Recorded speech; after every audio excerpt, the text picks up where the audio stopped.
충돌경보, 아리랑 7호 위성 카메라 시스템 파괴. 2025년 11월 28일 오전 9시 18분 전라남도 고흥군 나로우주센터 위성 통제실에 귀를 찢는 경보음이 울려 퍼졌습니다.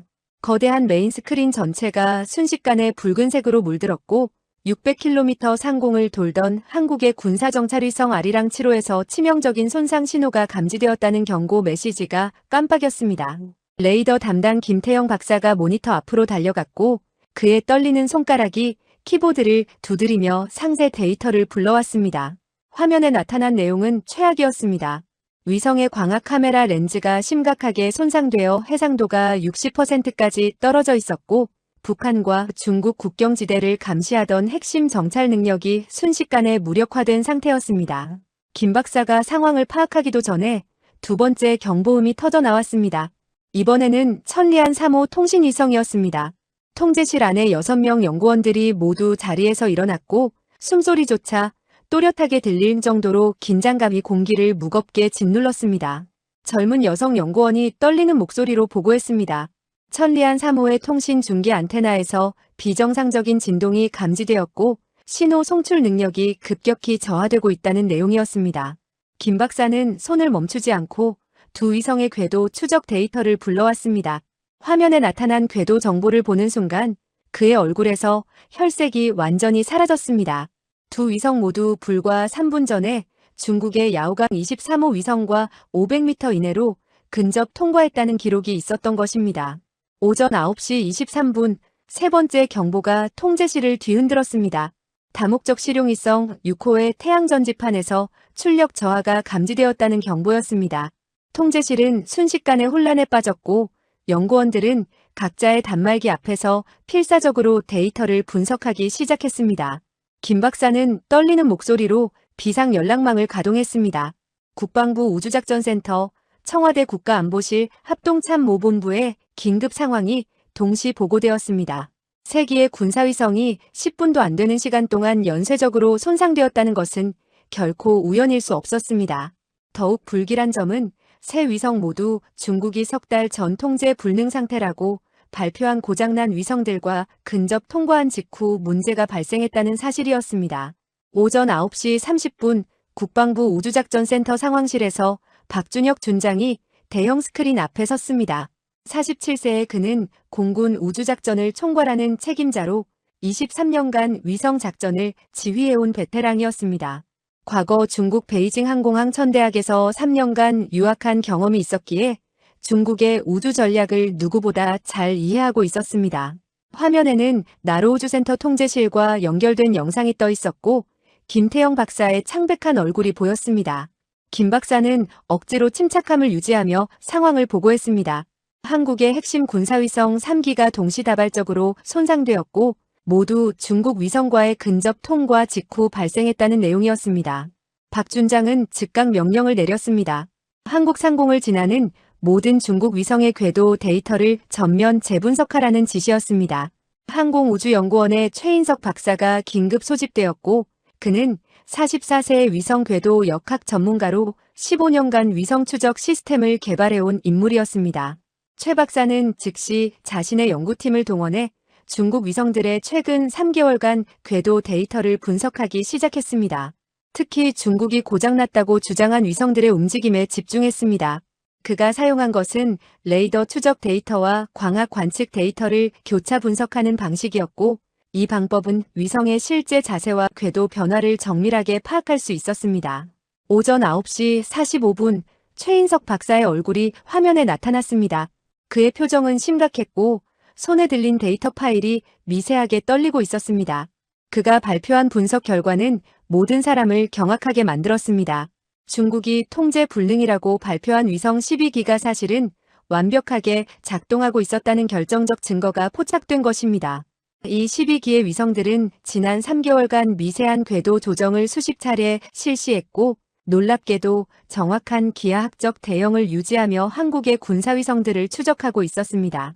레이더 데이터 분석 결과 이 위성들은 모두 자세 제어 추진기를 정상 작동시키고 있었으며 한국 위성과의 근접 통과 시점을 의도적으로 만들어낸 것으로 판단되었습니다. 박준혁 준장은 즉시 상황의 심각성을 파악했습니다. 이것은 단순한 우주 쓰레기 충돌 사고가 아니었습니다. 중국이 고의로 한국의 군사위성을 공격한 것이었습니다. 하지만 교묘하게도 고장난 위성이라는 위장막을 이용해 법적 책임을 회피할 수 있는 구조를 만들어 놓았습니다. 국제우주법상 통제 불능 위성과의 충돌은 사고로 처리되기 때문에 중국은 유감스러운 사고라고 주장하며 책임을 피할 수 있었습니다. 박준장은 이것이 회색지대 전투의 시작임을 직감했습니다. 전쟁도 아니고 평화도 아닌 증명할 수 없는 공격이 시작된 것입니다. 오전 10시 정각 중국 외교부가 공식 성명을 발표했습니다. 한국 위성들이 중국의 고장난 위성과 충돌한 것에 대해 유감을 표명한다는 내용이었습니다. 동시에 우주공간의 안전을 위해 양국이 협력해야 한다는 원론적인 메시지를 덧붙였습니다. 하지만 성명 어디에도 사과나 책임 인정은 없었습니다. 오히려 한국 위성들이 국제우주교통관리 규칙을 준수했는지 검토가 필요하다는 암시까지 포함되어 있었습니다. 박준장은 주먹을 불끈 쥐었습니다. 중국은 공격해놓고 오히려 한국에게 책임을 전가하려는 시도까지 하고 있었던 것입니다. 오전 10시 15분 나로우주센터 발사 관제동에서 강민수 박사가 급히 상황실로 들어왔습니다. 60세의 그는 30년간 한국 우주 개발을 이끌어온 원로 과학자였고 사흘 후 발사될 누리호 5호기의 총책임자였습니다. 그는 만성 심장질환을 앓고 있었지만 은퇴를 미루고 이번 발사를 자신의 마지막 임무로 삼았습니다. 강 박사는 박준혁 준장과의 영상회의에서 심각한 우려를 표명했습니다. 정찰위성 3기가 손상된 상황에서 누리호 발사를 강행하는 것이 안전한지 의문이라는 내용이었습니다. 중국이 한국의 우주자산을 표적으로 삼기 시작했다면 누리호 역시 위험에 처할 수 있다는 판단이었습니다. 하지만 박 준장의 대답은 단호했습니다. 누리호 발사는 예정대로 진행되어야 한다는 것이었습니다. 오히려 지금 발사를 중단하면 중국의 압박에 굴복하는 것으로 비칠 수 있고 그것은 한국의 우주 주권을 스스로 포기하는 것과 같다는 설명이었습니다. 더욱이 누리호에 탑재될 예정인 차세대 군사정찰위성은 손상된 위성들을 대체할 핵심 자산이었습니다. 해상도 0.5m급의 고성능 합성 개구 레이더를 탑재해 북한과 중국의 군사시설을 정밀 감시할 수 있는 능력을 갖추고 있었습니다. 이 위성 없이는 한국의 정찰 능력에 치명적인 공백이 생길 수밖에 없었습니다. 오전 10시 30분 청와대 지하 벙커의 국가안보실 상황실에서 긴급 회의가 소집되었습니다. 국가안보실장, 국방부 장관, 외교부 장관, 합참의장이 모였고 박준혁 준장이 영상으로 참석했습니다. 회의 분위기는 극도로 긴장되어 있었습니다. 중국의 공격을 어떻게 대응할 것인가가 핵심 의제였습니다. 외교부 장관은 유엔 안전보장이사회에 제소하자고 주장했지만 국방부 장관은 증거가 불충분하다고 반박했습니다. 중국 위성이 고장났다는 주장을 뒤집을 명백한 증거가 없는 상황에서 국제사회를 설득하기 어렵다는 것이었습니다. 그런데 바로 그 순간 레이더 추적소에서 새로운 보고가 올라왔습니다. 김태영 박사의 목소리가 스피커를 통해 들렸고 그 내용은 모든 사람을 충격에 빠뜨렸습니다. 중국의 고장난 위성 12기가 현재 한국의 나머지 군사위성 6기를 정확하게 포위하는 궤도 대형을 형성하고 있다는 보고였습니다. 마치 사냥꾼이 먹이감을 에워싸듯이 12기의 중국 위성들이 한국 위성들을 3차원 공간에서 완벽하게 포위하고 있었습니다. 궤도 간격은 평균 2km 이내로 유지되고 있었고 이것은 우연으로는 절대 설명될 수 없는 정밀한 대형이었습니다. 박준혁 준장은 깊은 한숨을 내쉬었습니다. 이제 상황이 명확해졌습니다. 중국은 한국의 우주자산 전체를 무력화하려는 계획을 실행하고 있었습니다. 첫 번째 공격으로 3기를 손상시켜 한국의 정찰 능력을 약화시켰고 이제 나머지 6기마저 언제든지 공격할 수 있는 태세를 갖추었습니다. 그리고 모든 것을 고장난 위성의 우연한 접근으로 위장해 국제법적 책임을 회피할 구조를 만들어 놓았습니다. 이것이 바로 회색지대 전투였습니다. 전쟁도 아니고 평화도 아닌 증명할 수 없고 처벌할 수 없는 새로운 형태의 공격이었습니다. 회의실의 대형 스크린에는 지구 궤도의 3차원 모델이 떠올랐습니다. 붉은 점으로 표시된 12기의 중국 위성이 파란 점으로 표시된 6기의 한국 위성을 완벽하게 포위하고 있었습니다. 마치 거미줄에 걸린 나비처럼 한국의 위성들은 사방이 막힌 상태였습니다. 국가안보실장이 무거운 목소리로 물었습니다. 우리에게 남은 선택지가 무엇이냐는 질문이었습니다. 박준장은 잠시 침묵했다가 대답했습니다. 두 가지 선택지가 있다고 말했습니다. 첫째는 누리호 발사를 중단하고 외교적 해결을 시도하는 것, 둘째는 발사를 강행하며 중국의 추가 공격에 대비하는 것이었습니다. 그런데 바로 그때 통제실에서 또 다른 경보음이 울렸습니다. 모든 사람의 시선이 스크린으로 향했습니다. 화면에 떠오른 메시지는 믿기 어려운 내용이었습니다. 중국의 고장난 위성 12기가 지난 30분 동안 모두 미세한 궤도 조정을 실시했다는 보고였습니다. 각 위성이 자세 제어 추진기를 작동시켜 한국 위성들과의 거리를 더욱 좁히고 있었던 것입니다. 평균 거리가 2km에서 1.5km로 줄어들었습니다. 이것은 명백한 위협 행위였고 동시에 결정적인 증거이기도 했습니다. 고장난 위성이 스스로 궤도를 조정할 수는 없었기 때문입니다. 박준혁 준장은 즉시 이 데이터를 미국 우주군 사령부와 공유했습니다. 미국의 우주감시 시스템 역시 같은 현상을 포착했다는 확인이 왔습니다. 이제 한국에게는 국제적으로 인정받을 수 있는 증거가 생긴 것입니다. 하지만 동시에 상황은 더욱 급박해졌습니다. 중국이 더 이상 숨길 필요를 느끼지 않는다는 것은 곧 본격적인 공격을 개시할 준비가 되었다는 의미이기도 했습니다. 박 준장은 시계를 보았습니다. 누리호 발사까지 정확히 72시간이 남아 있었습니다. 이 72시간 동안 한국은 중국의 우주 공격을 막아내야 했습니다. 그런데 레이더가 이상한 것을 포착했습니다. 중국의 고장난 위성 12기가 완벽한 대형을 유지하며 우리를 포위하고 있었습니다. 하지만 이건 시작에 불과했습니다. 오전 11시 정각 나로우주센터에서 남쪽으로 30해리 떨어진 외나로도 인근 해역에서 한국해양경찰청 경비함이 이상한 신호를 포착했습니다. 레이더 화면에 12척의 선박이 나타났고 모두 북쪽을 향해 천천히 이동하고 있었습니다. 경비함 함장 김성훈 경감은 즉시 무선 교신을 시도했습니다. 상대 선박들은 중국해양과학연구원 소속 해양조사선이라고 신원을 밝혔고 동중국해 해류조사를 위해 한국 배타적 경제수역을 통과 중이라고 설명했습니다. 국제해양법상 과학조사를 위한 이의지 통과는 합법이었기에 김 경감은 일단 감시만 유지하기로 했습니다. 하지만 그의 직감은 뭔가 이상하다고 경고하고 있었습니다. 오전 11시 30분 해양경찰청 상황실에서 이 보고를 받은 작전과장은 즉시 국방부에 정보를 공유했습니다.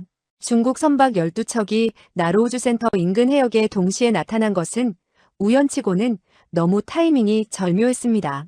더욱이 우주에서는 중국 위성 12기가 한국 위성을 포위하고 있는 상황이었습니다. 국방부 정보본부는 긴급히 이 선박들의 정보를 분석하기 시작했습니다. 선박 등록 정보, 과거 항해 기록, 선체 재원 등을 종합적으로 검토한 결과 의심스러운 점들이 속속 발견되었습니다. 일부 선박은 불과 6개월 전에 건조된 신형이었고 해양조사선치고는 선체 크기가 지나치게 컸습니다. 정오 12시 박준혁 준장은 해군작전사령부와 긴급 협의를 진행했습니다. 해군정보참모부는 위성사진 분석을 통해 충격적인 사실을 발견했습니다. 12척의 선박 중 6척은 중국 해군이 운용하는 동디아오급 정보수집함과 선체 구조가 거의 일치했습니다. 다만 함교 부분에 민간 선박처럼 위장된 상부 구조물이 설치되어 있었고 군함 번호 대신 민간 등록번호가 부착되어 있었습니다. 박 준장은 즉시 깨달았습니다. 이것은 우주 공간에서와 똑같은 수법이었습니다.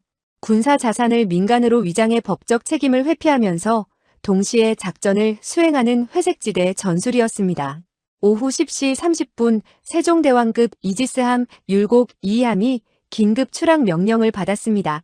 함장 이태훈 대령은 52세의 베테랑 해군 장교로 30년간 함정 근무를 해온 전문가였습니다. 그는 즉시 전승조원에게 전투 배치를 명령했고 율곡 2함은 부산 작전기지를 떠나 나로 해역으로 향했습니다. 동시에 해군 P3 해상 초계기 2대가 긴급 발진해 중국 선박들의 정확한 위치와 활동 내용을 파악하기 시작했습니다. 초계기가 전송한 고해상도 사진은 박준혁 준장의 의심을 확신으로 바꿔놓았습니다. 민간 조사선이라고 주장하는 선박들의 갑판에 대형 위성통신 안테나와 전자전 장비로 보이는 도명 구조물이 설치되어 있었던 것입니다. 오후 1시 나로우주센터 통제실에서 새로운 경보가 발생했습니다. 이번에는 사이버 공격이었습니다. 국방부 사이버작전사령부의 김서연 중령은 39세의 사이버 보안 전문가로 15년간 해킹 방어 임무를 수행해온 정예 요원이었습니다. 그녀의 팀이 감지한 것은 나로우주센터의 발사 통제 시스템에 대한 정교한 침투 시도였습니다. 해커들은 17개국을 경유하는 복잡한 경로를 통해 접근하고 있었고, IP 주소는 브라질, 루마니아, 인도, 싱가포르 등을 거치며 출처를 완벽하게 위장하고 있었습니다. 일반적인 추적 방법으로는 실제 공격자를 특정하는 것이 거의 불가능한 상태였습니다. 김서연 중령은 즉시 방어 체계를 최고 단계로 격상시켰습니다. 그녀의 팀원 12명이 각자의 단말기 앞에 앉아 실시간으로 침투 시도를 차단하기 시작했습니다. 해커들은 제로데이 취약점을 이용해 방화벽을 우회하려 시도했고, 김중령의 팀은 AI 기반 침입 탐지 시스템을 가동해 이상 트래픽을 실시간으로 분석했습니다. 사이버 공간에서는 보이지 않는 전쟁이 벌어지고 있었습니다. 매 초마다 수천 건의 공격 패킷이 날아왔고, 방어 시스템은 그것을 하나하나 걸러내고 있었습니다. 김중령은 이것이 단순한 해킹 시도가 아니라는 것을 알고 있었습니다. 이것은 누리호 발사를 방해하기 위한 조직적인 사이버 전쟁이었습니다. 오후 1시 30분 김서연 중령은 공격 패턴을 분석한 결과를 보고했습니다. 해킹 코드의 구조와 사용된 암호화 방식이 과거 중국 인민해방군 전략지원부대가 사용했던 것과 거의 일치했습니다. 비록 17개국을 경유해 출처를 위장했지만 공격 기법의 DNA는 숨길 수 없었습니다. 하지만 이것을 국제사회의 증거로 제시하기에는 여전히 부족했습니다. 중국은 민간 해커의 소행이라고 주장하며 책임을 부인할 것이 분명했습니다. 또다시 회색지대였습니다. 공격은 명백히 존재하지만 공격자를 특정할 수 없는 상황이었습니다. 오후 2시 해상에서는 긴장이 더욱 고조되고 있었습니다. 중국 민간 조사선 12척이 나로우주센터에서 불과 20해리 지점까지 접근했습니다. 이것은 명백히 정상적인 해양조사 범위를 벗어난 것이었습니다. 한국 해경 경비함 3척이 이들을 감시하고 있었고, 남쪽에서는 율곡 2함이 빠른 속도로 접근 중이었습니다. 해경 김성훈 경감은 다시 한번 중국 선박들에게 교신을 시도했습니다. 항해의 목적과 조사 내용을 명확히 밝히라고 요구했습니다. 하지만 중국 측 대답은 여전히 애매했습니다. 해류 데이터 수집 중이며 곧 남쪽으로 이동할 예정이라는 반복적인 답변만 돌아왔습니다. 오후 2시 30분 국가안보실 상황실에서는 대응 방안을 놓고 격론이 벌어지고 있었습니다. 외교부는 중국에 강력히 항의하고 선박들의 즉각 철수를 요구해야 한다고 주장했습니다. 하지만 법무부는 신중론을 폈습니다. 국제해양법상 과학조사를 목적으로 한 이지 통과는 합법이며 단순히 의심스럽다는 이유만으로 강제 퇴거시킬 경우 국제법 위반으로 오히려 한국이 비난받을 수 있다는 지적이었습니다. 국방부 장관은 반박했습니다. 이것은 명백한 정찰 활동이며 주권 침해라고 주장했습니다. 하지만 결정적 증거가 없는 상황에서 강경 대응은 위험했습니다. 박준혁 준장은 깊은 고민에 빠졌습니다. 우주에서는 위성 12기가 포위망을 형성하고 바다에서는 선박 12기가 나로우주센터를 감시하고 사이버 공간에서는 해킹 공격이 진행되고 있었습니다. 모든 것이 합법적이고 민간적이고 출처 불명이었습니다. 중국은 완벽한 회색지대 작전을 펼치고 있었습니다.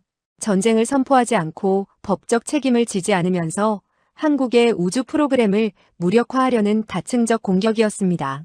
그는 한국도 같은 방식으로 대응해야 한다고 판단했습니다. 회색지대에는 회색지대로 맞서야 했습니다. 오후 3시 박 준장은 해군의 명령을 내렸습니다. 율곡 2함은 정기훈련을 명목으로 나로 해역에 전개하라는 지시였습니다. 동시에 공군에도 명령이 떨어졌습니다.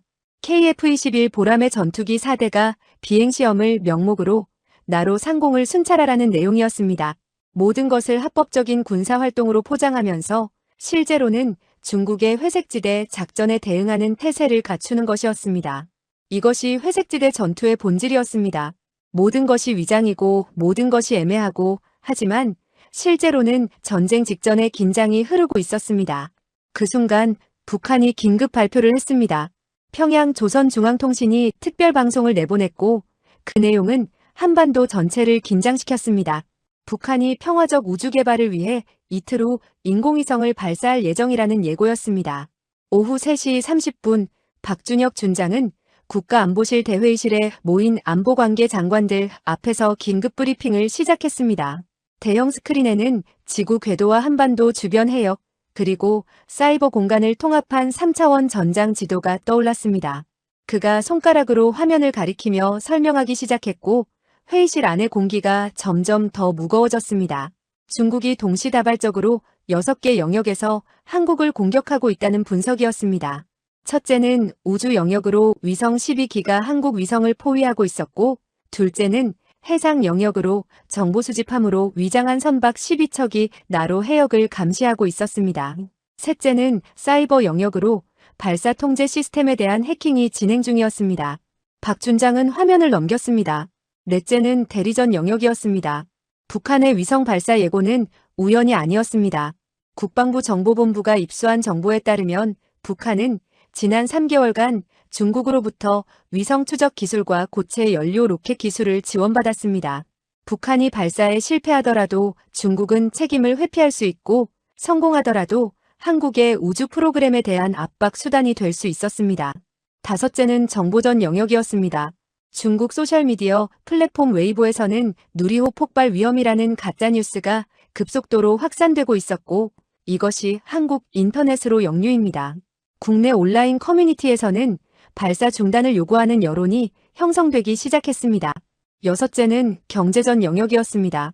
중국 상무부가 오전에 발표한 성명에는 의미심장한 문구가 포함되어 있었습니다. 한중 우주 협력 관계를 재검토할 필요가 있으며 히토류 수출 정책도 조정이 불가피하다는 내용이었습니다. 한국 반도체 산업의 필수적인 히토류의 70%가 중국에서 수입되고 있었습니다. 이것은 명백한 경제 압박이었지만 공식적인 제재가 아니라 검토와 조정이라는 애매한 표현으로 포장되어 있었습니다. 박 준장은 스크린을 끄고 회의실을 돌아보았습니다. 우주, 해상, 사이버, 대리전, 정보전, 경제전 6개 영역에서 동시에 공격받고 있다고 설명했습니다. 국방부 장관이 무거운 목소리로 물었습니다. 이것이 전쟁이냐는 질문이었습니다. 박준혁 준장은 잠시 침묵했다가 대답했습니다. 이것은 전쟁이지만 전쟁이 아니라고 말했습니다. 중국은 한 발의 총도 쏘지 않았고 한 척의 군함도 보내지 않았고 한 번의 공식 위협도 하지 않았습니다. 모든 것이 사고, 민간활동, 출처 불명, 정책 검토였습니다. 국제법상 전쟁 행위로 규정할 수 있는 것이 하나도 없었습니다. 하지만 실제로는 한국의 우주 프로그램을 완전히 무력화하려는 조직적이고 체계적인 공격이었습니다. 이것이 바로 회색지대 전쟁이었습니다. 증명할 수 없고 처벌할 수 없고 대응하기 어려운 새로운 형태의 침략이었습니다. 외교부 장관이 반문했습니다. 그렇다면 우리는 어떻게 대응해야 하느냐는 질문이었습니다. 유엔에 제소할 수도 없고 동맹국의 지원을 요청할 수도 없는 상황이라고 지적했습니다. 미국도 이런 애매한 상황에서는 개입하기 어려워할 것이라는 분석이었습니다. 박 준장은 고개를 끄덕였습니다. 그것이 바로 중국의 의도라고 설명했습니다. 회색지대는 동맹체제를 무력화시키는 완벽한 전략이었습니다. 명백한 침략이 아니기 때문에 집단 방위 조약이 발동되지 않았고 따라서 한국은 혼자서 대응해야 했습니다. 중국은 이 약점을 정확히 파고들고 있었습니다. 오후 4시 사이버작전 사령부에서 급보가 들어왔습니다. 김서연 중령의 목소리는 피로에 지쳐 있었지만 긴박했습니다. 해킹 공격이 더욱 격화되고 있다는 보고였습니다. 공격자들은 이제 발사 통제 시스템뿐만 아니라 나로우주센터의 전력 공급 시스템과 냉각 시스템까지 침투를 시도하고 있었습니다. 만약 이들이 성공한다면 누리호 발사 자체가 불가능해질 수 있었습니다. 김중령의 팀은 지난 5시간 동안 쉬지 않고 공격을 막아내고 있었지만 공격의 강도와 정교함이 점점 증가하고 있어 언제까지 버틸 수 있을지 확신할 수 없다고 보고했습니다. 더욱 심각한 문제는 국내 여론이었습니다. 중국발 가짜뉴스가 한국 소셜미디어에서 폭발적으로 확산되고 있었습니다. 누리호 발사 시 폭발 가능성 70%라는 근거 없는 주장이 수만 명에게 공유되었고 나로우주센터 주변 주민 대피령 준비 중이라는 허위 정보까지 떠돌았습니다. 전문가로 위장한 가짜 계정들이 기술적인 용어를 동원해 그럴듯한 분석을 내놓았고 일반인들은 이를 진짜로 믿기 시작했습니다. 청와대 국민청원 게시판에는 누리호 발사 중단을 요구하는 청원이 올라왔고 불과 3시간 만에 2만 명이 넘는 동의를 얻었습니다. 오후 4시 30분 나로 해역에서는 물리적 긴장이 고조되고 있었습니다. 중국 민간 조사선 12척이 나로 우주센터에서 불과 15해리 지점까지 접근했습니다. 한국 해경 경비함들이 이들을 가로막았지만 중국 선박들은 국제해양법상 항행의 자유를 주장하며 계속 북상했습니다. 해경 함정들은 물리적 충돌을 피하기 위해 후퇴할 수밖에 없었고 중국 선박들은 한 해리씩 전진했습니다. 이것은 마치 느린 속도의 침공과도 같았습니다. 총 한 방 쏘지 않고 법을 어기지 않으면서 조금씩 한국의 영역으로 파고 들어오고 있었습니다. 율곡 2함의 이태훈 함장은 극도의 딜레마에 빠져 있었습니다. 그는 세종대왕급 이지스함의 막강한 화력을 보유하고 있었지만 그것을 사용할 수 없었습니다. 상대는 공식적으로 민간 선박이었고 아직 어떤 공격적 행위도 하지 않았습니다. 만약 한국이 먼저 무력을 사용한다면 국제사회에서 과잉 대응이라는 비난을 받을 것이 분명했습니다. 하지만 이대로 손 놓고 있으면 중국 정보 수집함들이 나로우주센터의 모든 전자 신호를 수집하고 누리호 발사의 기술적 데이터를 빼내갈 것이었습니다. 이 함장은 주먹을 불끈 쥐었습니다. 이것이 회색지대의 함정이었습니다. 싸울 수도 없고 물러날 수도 없는 상황이었습니다. 오후 5시 북한 조선중앙TV가 추가 방송을 내보냈습니다. 북한의 위성 발사 예정 시각이 공개되었습니다.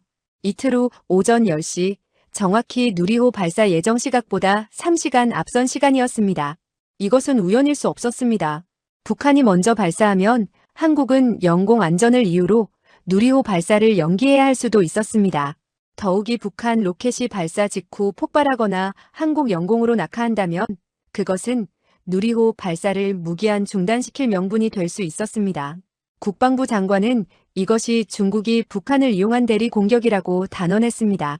중국은 직접 나서지 않고 북한을 방패로 삼아 한국을 압박하고 있었습니다. 박준혁 준장은 상황을 종합 분석했습니다. 중국의 전략이 명확해졌습니다. 6개 영역에서 동시에 압박을 가해 한국이 스스로 누리호 발사를 포기하도록 만드는 것이었습니다. 우주에서는 위성을 위협하고 바다에서는 정보를 수집하고 사이버에서는 시스템을 마비시키고 북한을 통해서는 물리적 위험을 만들고 여론전으로는 국민을 분열시키고 경제로는 기업을 압박했습니다. 어느 하나만으로는 발사를 막을 수 없지만 6개가 동시에 작동하면 한국 정부는 감당할 수 없는 압력을 받게 될 것이었습니다.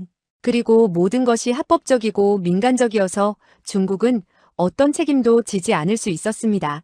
국가안보실장이 최종 결정을 요구했습니다. 누리호 발사를 계속 진행할 것인가 아니면 연기할 것인가였습니다. 외교부 장관은 연기를 주장했습니다.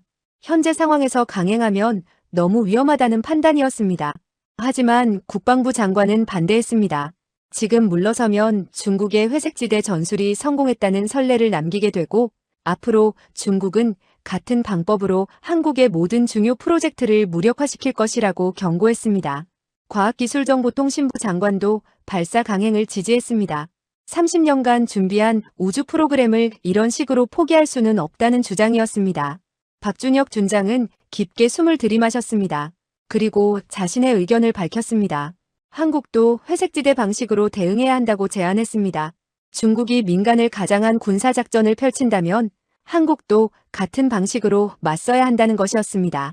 율곡 2함은 정기훈련을 명목으로 중국 선박들을 압박하고 KF-21은 비행시험을 명목으로 상공을 장악하고 사이버 부대는 보안 점검을 명목으로 역추적을 시도해야 한다고 설명했습니다. 모든 것을 합법적인 틀 안에서 하지만 실제로는 전투 태세로 진행해야 한다는 전략이었습니다. 회색지대에는 회색지대로 맞서는 것만이 유일한 대응이었습니다. 국가안보실장은 잠시 고민하다가 고개를 끄덕였습니다. 박 준장의 제안을 승인했습니다. 동시에 미국, 일본과 긴급정보 공유 채널을 가동하고 중국의 회색지대 전술을 국제사회에 알리는 외교 공세도 병행하라고 지시했습니다. 비록 법적 대응은 어렵더라도 정치적 압박은 가능하다는 판단이었습니다. 박 준장은 즉시 각 군의 명령을 하달하기 시작했습니다. 해군, 공군, 사이버사, 모두가 회색지대 모드로 전환되었습니다. 한국의 대응이 시작되었습니다. 그때 박준혁 준장은 깨달았습니다. 이것은 새로운 형태의 전쟁이었습니다. 총성 없는 전쟁, 선전포고 없는 침략, 법적 책임 없는 공격이었습니다. 21세기의 전쟁은 더 이상 탱크와 전투기만으로 싸우는 것이 아니었습니다. 위성과 해커와 가짜뉴스와 경제 압박으로 싸우는 것이었습니다. 그리고 가장 무서운 점은 아무도 이것을 어떻게 싸워야 할지 몰랐다는 것이었습니다. 교과서도 없고 선례도 없고 국제법도 없었습니다. 한국은 지금 인류 역사상 가장 애매하고 위험한 전장에 홀로 서 있었습니다. 오후 6시 항공우주연구원의 최인석 박사가 3일간의 불면 끝에 결정적인 증거를 확보했습니다. 그는 한국의 지상 레이더, 미국 우주군의 위성 추적 데이터, 그리고 일본 JAXA의 광학 관측 자료를 종합 분석했습니다. 세 나라의 독립적인 감시 시스템이 모두 같은 사실을 포착했습니다. 중국이 고장났다고 주장한 위성 12기가 지난 72시간 동안 총 48회의 궤도 조정을 실시했다는 명백한 증거였습니다.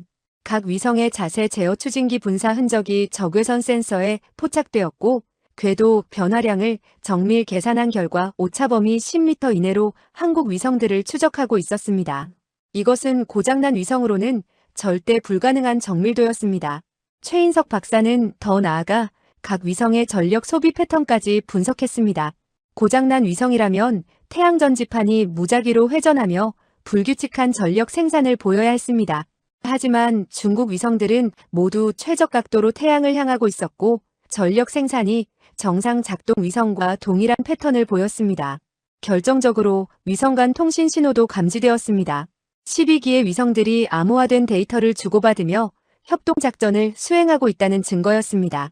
최 박사는 이 모든 데이터를 종합해 100페이지 분량의 기술 보고서를 작성했고 국제 우주 전문가들도 인정할 수밖에 없는 결정적 증거를 확보했습니다.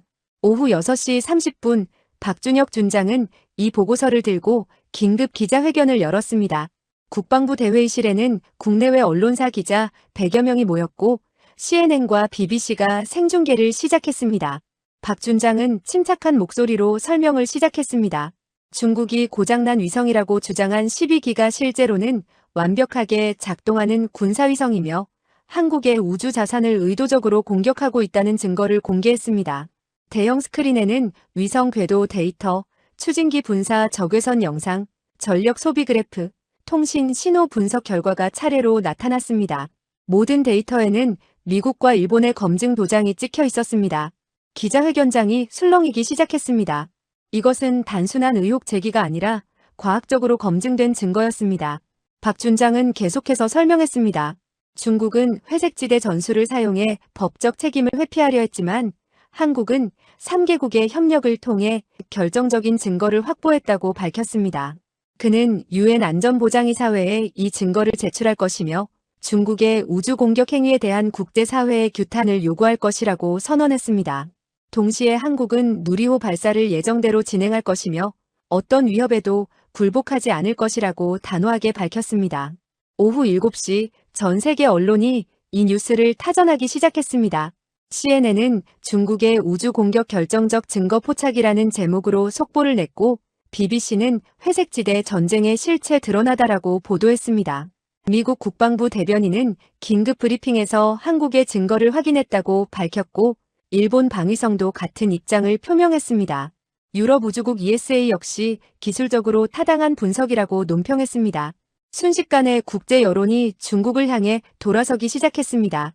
중국이 정교하게 구축한 회색지대 위장막이 무너지고 있었습니다. 오후 7시 30분 베이징 중난하이의 중국 공산당 중앙군사위원회 회의실에서 긴급회의가 소집되었습니다. 인민해방군 전략지원부대 사령관은 한국의 증거 공개로 작전이 완전히 노출되었다고 보고했습니다. 이제 중국이 고장난 위성이라는 주장을 계속 유지하는 것은 불가능해졌습니다. 국제사회가 과학적 증거를 받아들였고 중국의 신뢰도가 급격히 추락하고 있었습니다. 회의 참석자들은 두 가지 선택지를 놓고 격론을 벌였습니다. 첫째는 후퇴하며 외교적 수습을 시도하는 것, 둘째는 더 이상 위장할 필요 없이 공개적으로 압박을 강화하는 것이었습니다. 중국 공산당 총서기가 결정을 내렸습니다. 이미 위장막이 벗겨진 상황에서 계속 숨는 것은 의미가 없다는 판단이었습니다. 오히려 이제는 힘을 직접적으로 과시하며 한국을 굴복시키는 것이 더 효과적이라고 결론지었습니다. 타이완 침공을 앞두고 한국의 정찰 능력을 무력화하는 것은 중국의 핵심 전략 목표였고 이것을 포기할 수 없었습니다. 총서기는 명령을 내렸습니다. 작전명 붉은 궤도를 발동하라는 지시였습니다. 이것은 더 이상 위장이 아니었습니다. 공개적인 군사작전이었습니다. 오후 8시 중국 국방부가 공식 성명을 발표했습니다. 내용은 충격적이었습니다. 중국은 한국의 허위 주장을 강력히 규탄한다고 밝혔습니다. 동시에 한국이 중국 위성에 대한 악의적인 정찰 활동을 중단하지 않으면 중국은 자국의 우주 자산을 보호하기 위해 필요한 모든 조치를 취할 권리를 보유한다고 경고했습니다. 이것은 사실상 군사적 위협이었습니다. 회색지대의 애매함이 사라지고 노골적인 협박으로 전환된 것입니다. 성명은 계속되었습니다. 중국 해군은 동중국해에서 대규모 훈련을 실시할 예정이며 관련 해역의 안전을 보장할 수 없다는 내용이 포함되어 있었습니다. 오후 8시 30분 중국 해군 동해함대 사령부가 긴급 명령을 하달했습니다. 나로 해역에 전개된 민간 조사선 12척의 위장을 벗으라는 지시였습니다. 선박들은 갑판에 덮여있던 위장 천막을 걷어내기 시작했습니다. 그 아래에서 드러난 것은 최신의 위상 배열 레이더, 전자전 안테나, 그리고 함대함 미사일 발사대였습니다. 민간 연구선이 아니라 완전 무장한 55형 미사일 구축함 4척과 동기아우급 정보수집함 8척이었습니다. 선체에 부착되었던 가짜 민간 등록번호가 떨어져 나갔고 그 아래 중국 해군 한 번이 드러났습니다. 이제 더 이상 숨기지 않겠다는 명백한 메시지였습니다. 한국 해경 경비함의 레이더 요원이 비명을 질렀습니다. 중국 선박들의 신원이 갑자기 바뀌었다는 보고였습니다. 민간선에서 군함으로 식별 신호가 전환되었습니다.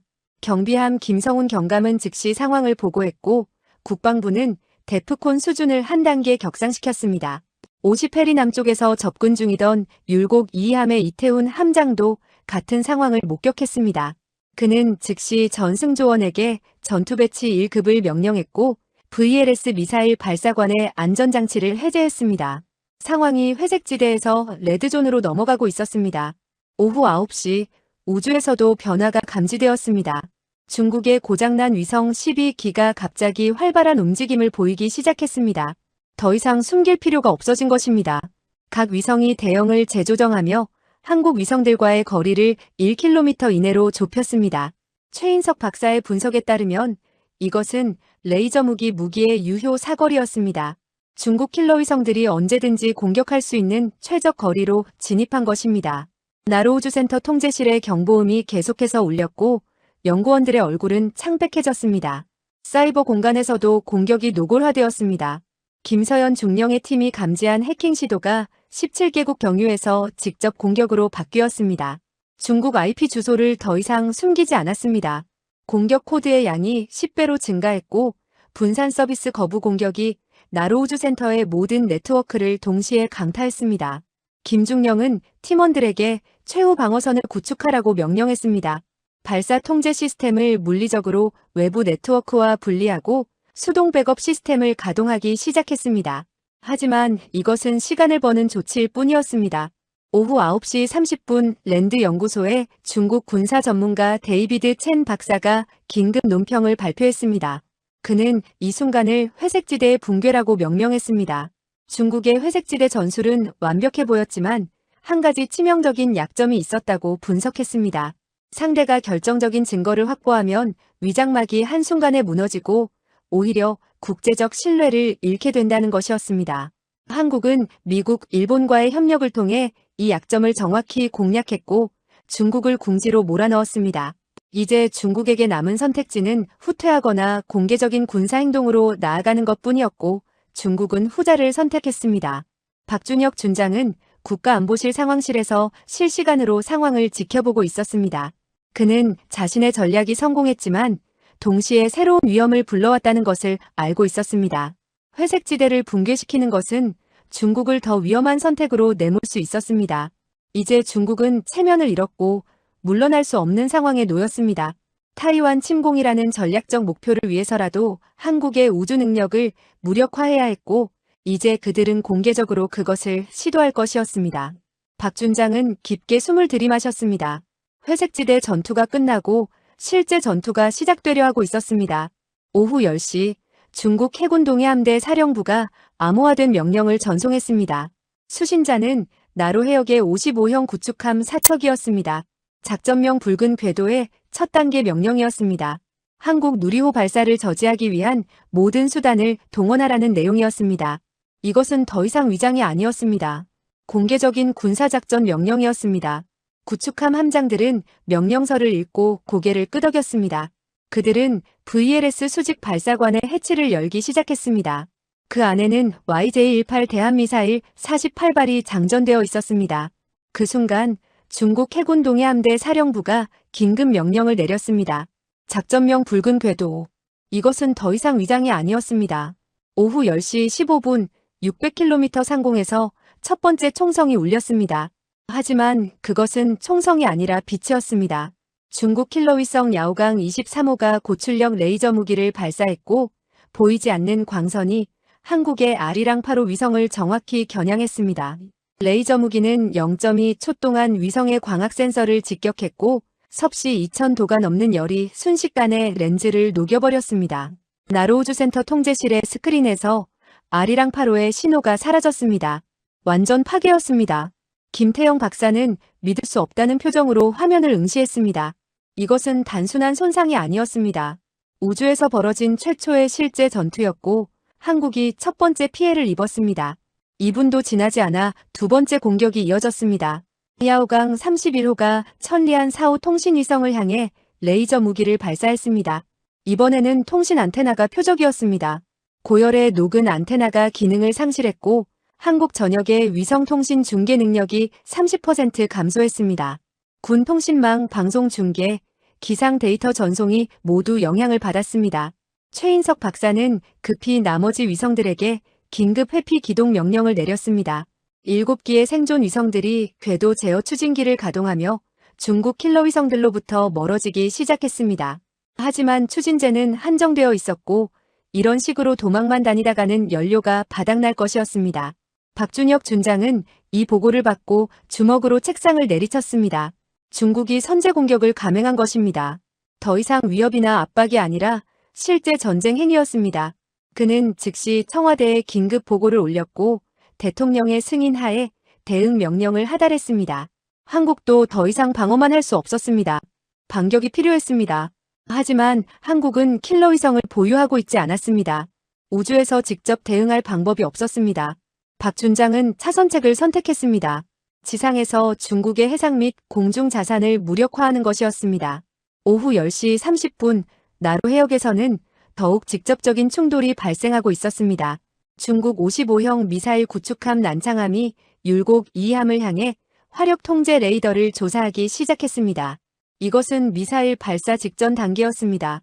레이더가 목표물을 정밀 추적하며 사격 재원을 계산하는 과정이었습니다. 율곡 2함의 전자전 담당관이 급히 보고했습니다.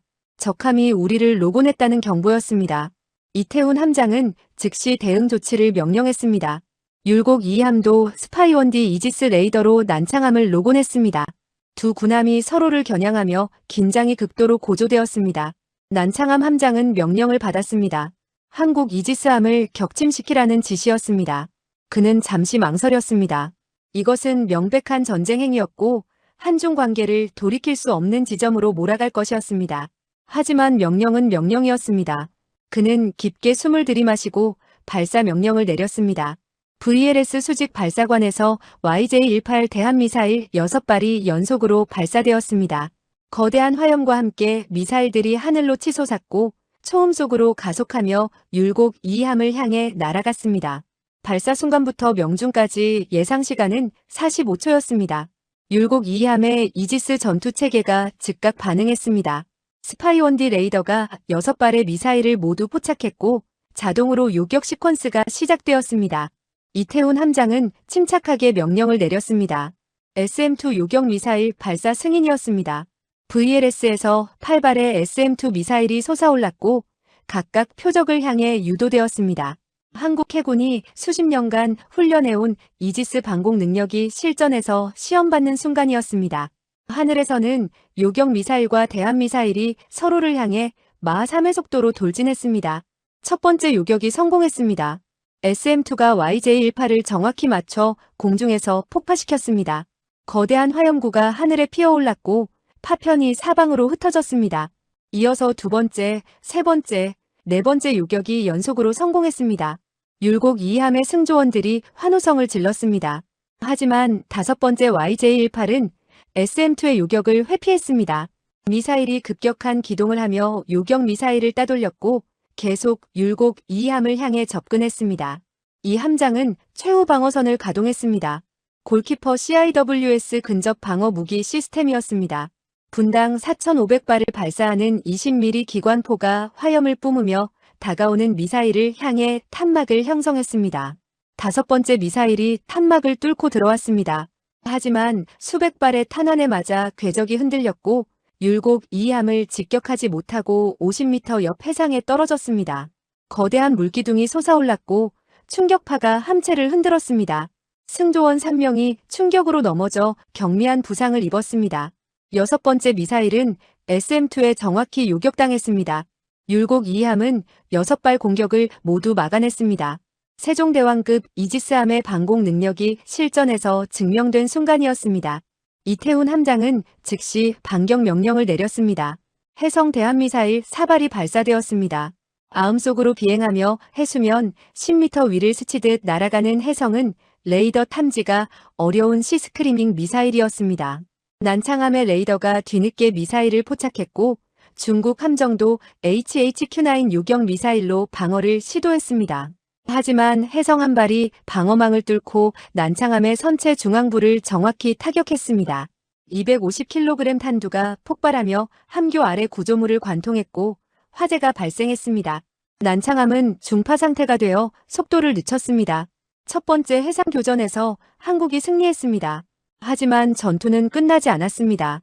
나머지 중국 구축함 3척이 전투 대형을 재정비하며 율곡 2함을 포위하기 시작했습니다. 동시에 수중에서 움직임이 감지되었습니다. 중국 잠수함 2척이 어뢰 발사 위치로 접근하고 있었습니다. 이 함장은 즉시 대잠 헬기를 출격시켰고 링스 헬기가 수중 음파 탐지기를 투하하며 잠수함을 추적하기 시작했습니다. 해상은 순식간에 입체적인 전장으로 변했습니다. 수상함 대 수상함, 함정 대 잠수함, 미사일 대 미사일이 동시에 벌어지는 복잡한 전투였습니다. 오후 10시 45분 하늘에서도 긴장이 폭발했습니다. 중국 인민해방군 공군 동부정구의 제20 스텔스 전투기 8대가 한국 방공식별구역 카디즈를 침범했습니다. 이것은 단순한 영공 침범이 아니라 누리호 발사를 직접 위협하는 군사행동이었습니다. 제20들은 나로우주센터를 향해 고도 1000m에서 접근하고 있었고 각각 PL-15 공대공 미사일과 PL-10 단거리 미사일로 무장하고 있었습니다. 공군 작전사령부는 즉각 대응했습니다. 사천 공군기지에서 KF-21 보람의 전투기 6대가 긴급 발진했습니다. KF-21 편대장 박성진 중령은 42세의 베테랑 조종사로 20년간 전투기를 조종해온 에이스였습니다. 그는 KF-21의 능력을 누구보다 잘 알고 있었습니다. 4.5세대 스텔스 성능, A4 레이더, 미티어 장거리 공대공 미사일이 결합된 보람에는 J-20과 대등하게 싸울 수 있는 전투기였습니다. 박 중령은 편대에게 전투 대형을 지시했고 6대의 KF-21이 2대씩 쌍을 이루며 중국 전투기들을 요격하기 위해 상승했습니다. 두 나라의 최신의 스텔스 전투기가 처음으로 실전에서 마주하는 역사적 순간이었습니다. 오후 11시 KF-21 편대가 J-20 편대와 조우했습니다.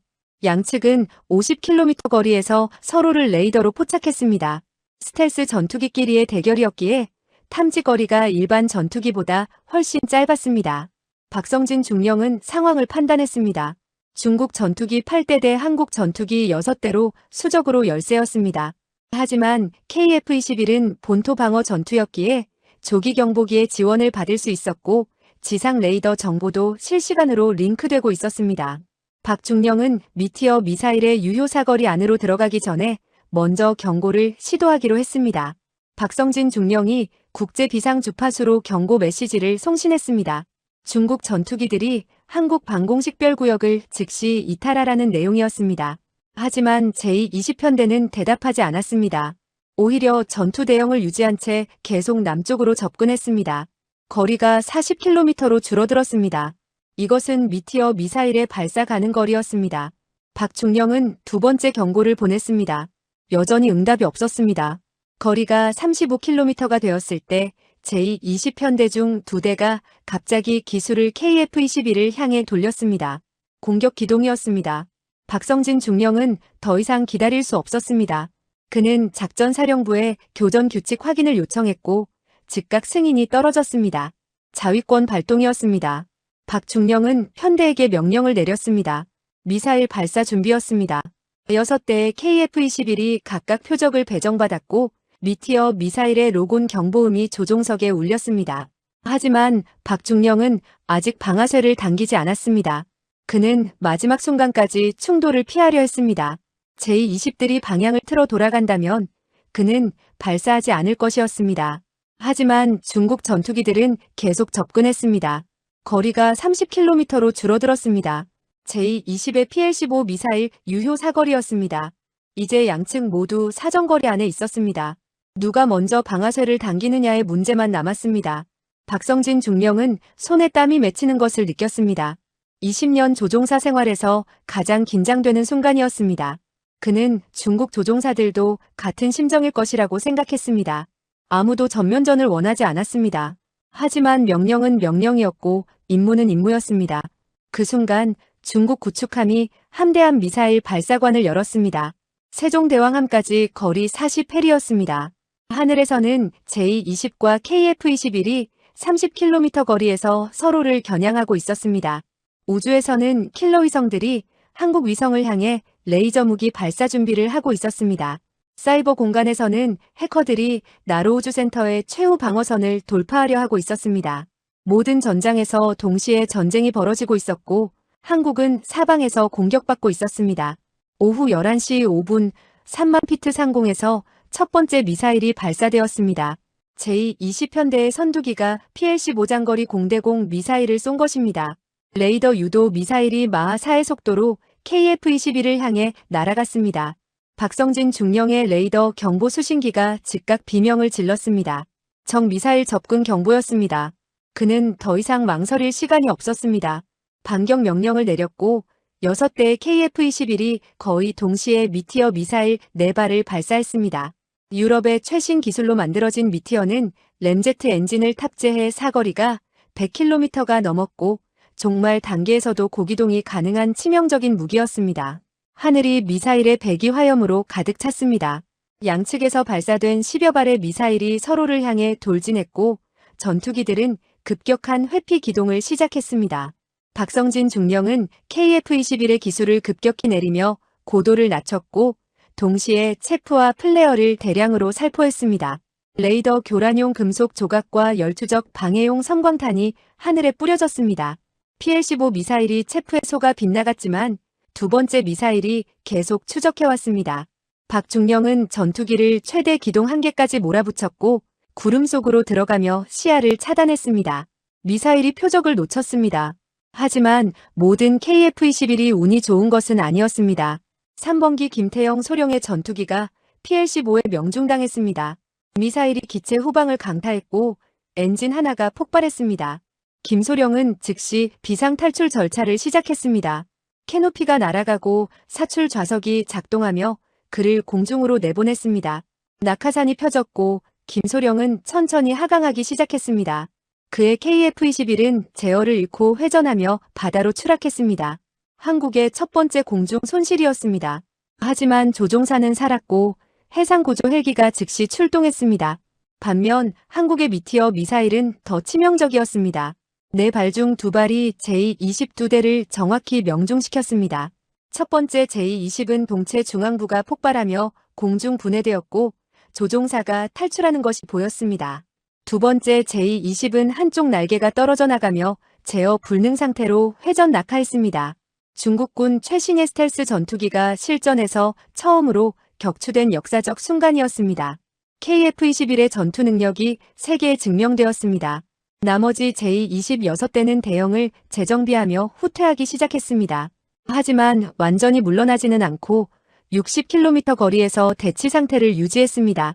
박성진 중령은 손에 땀을 닦으며 상황을 보고했습니다. 아군 KF-21 1대 손실 조종사 탈출 성공, 적 제22대 격추 확인이었습니다. 공군 작전사령부는 즉각 F-35어 스텔스 전투기 4대를 추가 투입했습니다. 미국에서 도입한 5세대 전투기였고 제-20보다 스텔스 성능이 우수했습니다. F-35어들이 고고도에서 은밀하게 접근하며 중국 전투기들을 압박하기 시작했습니다. 제-20편대는 레이더로 F-35어를 포착하지 못했고 역으로 포위당하는 상황이 되었습니다. 중국 편대장은 더 이상 전투를 지속할 수 없다고 판단하고 북쪽으로 완전 철수 명령을 내렸습니다. 오후 11시 20분 해상에서는 더욱 치열한 전투가 벌어지고 있었습니다. 중국 잠수함 2척이 어뢰를 발사했습니다. 위 54명 중어뢰 4발이 물속에서 율곡 2함을 향해 시속 60노트로 접근했습니다. 이태훈 함장은 대잠 전술을 즉각 실행했습니다. 함정이 급격한 회피 기동을 하며 방향을 바꿨고 닉시 어뢰 기만 장치를 투하했습니다. 가짜 음향 신호를 발생시키는 장치가 어뢰를 유인했습니다. 4발 중 3발이 닉시에 속아 빗나갔지만 한 발이 계속 추적해왔습니다. 이 함장은 대잠 로켓을 발사하며 최후 방어를 시도했습니다.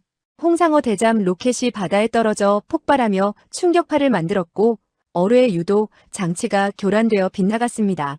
율곡 2함의 링스 대잠 헬기가 중국 잠수함 한 척의 위치를 정확히 파악했습니다. 헬기가 청어 경어뢰를 투하했고 어뢰가 물속에서 잠수함을 추적하기 시작했습니다. 중국 잠수함은 급격한 회피 기동을 시도했지만 청어는 능동 음파 탐지로 끝까지 추적했습니다. 잠수함 함장은 기만 장치를 발사하며 필사적으로 도망쳤습니다. 어뢰가 기만 장치를 공격하며 빗나갔고 잠수함은 가까스로 살아남았습니다. 하지만 위치가 완전히 노출되었고 더 이상 공격을 시도할 수 없었습니다. 잠수함은 심도를 낮춰 도주하기 시작했습니다. 수상에서는 율곡 2함과 중국 구축함 3척의 대결이 계속되고 있었습니다. 중파된 난창함은 전투에서 이탈했지만 나머지 라싸함, 청두함, 우한함이 삼각 대형을 이루며 율곡 2함을 포위했습니다. 3대 1의 불리한 상황이었습니다. 하지만 이태훈 함장은 포기하지 않았습니다. 세종대왕급의 진가는 바로 이런 다수 표적 동시 대응 능력에 있었습니다. 이지스 시스템이 3척의 적함을 모두 동시에 추적하며 사격 재원을 계산했습니다. 이 함장은 VLS에서 SM-2 미사일 24발을 일제 발사했습니다. 하늘을 가득 채운 미사일들이 각자의 표적을 향해 날아갔습니다. 중국 구축함들도 HHQ-9 요격 미사일로 방어했습니다. 하늘에서 미사일과 미사일이 충돌하며 연속적인 폭발이 일어났습니다. 하지만 한국 미사일의 수가 압도적으로 많았습니다. 여러 발이 방어망을 뚫고 중국 구축함들을 강타했습니다. 라싸함의 함교가 직격탄을 맞아 화재가 발생했고 청도함의 레이더 마스트가 파괴되었습니다. 우한함은 선체에 2발을 맞았지만 아직 전투 능력을 유지했습니다. 중국 함대는 심각한 피해를 입었지만 완전히 무력화되지는 않았습니다. 양측 모두 상처를 입은 채 대치하고 있었습니다. 오후 11시 40분 우주에서는 위성 전투가 계속되고 있었습니다. 한국의 나머지 위성 7기가 필사적으로 회피 기동을 하고 있었지만 궤도 제어 추진제가 빠르게 소모되고 있었습니다. 최인석 박사는 계산을 해보았습니다. 현재 속도로 회피 기동을 계속하면 이틀 후에는 모든 추진제가 바닥날 것이었습니다. 그렇게 되면 위성들은 완전히 무방비 상태가 되고 중국 킬러 위성들의 먹잇감이 될 것이었습니다. 최 박사는 다른 방법을 찾아야 했습니다. 그는 위성 3기를 희생양으로 사용하기로 결정했습니다. 수명이 얼마 남지 않은 구형 위성들을 중국 킬러 위성 쪽으로 유도하며 미끼로 삼고 그 사이에 신형 위성들을 안전한 궤도로 이동시키는 전술이었습니다. 계획이 실행되었습니다. 다목적 실용위성 3호, 4호, 5호가 중국 킬러 위성들을 향해 접근했습니다. 중국 위성들은 당연히 이것을 공격했고 레이저 무기가 발사되었습니다. 3기의 한국 위성이 차례로 기능을 상실했습니다. 하지만 그 짧은 시간 동안 나머지 4기의 핵심 위성들은 안전한 고도로 상승했습니다. 특히 차세대 SAR 위성과 GPS 위성은 무사히 살아남았습니다. 희생은 컸지만 최소한의 우주 감시 능력은 보존할 수 있었습니다. 최인석 박사는 손실된 위성들을 생각하며 주먹을 쥐었습니다. 이것이 전쟁이었습니다.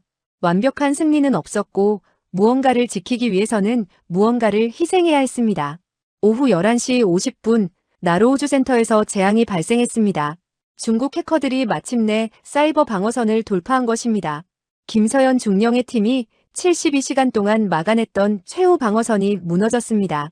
악성 코드가 발사 통제 시스템의 보조 서버에 침투했고 데이터베이스를 암호화하기 시작했습니다.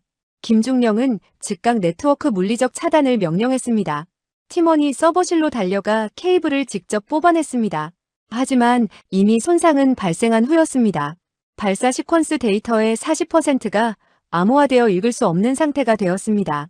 강민수 박사가 급히 통제실로 들어왔습니다. 60세의 그는 지난 사흘간 거의 잠을 자지 못했고 만성 심장질환이 악화되어 얼굴이 창백했습니다. 하지만 그는 현장을 떠나지 않았습니다.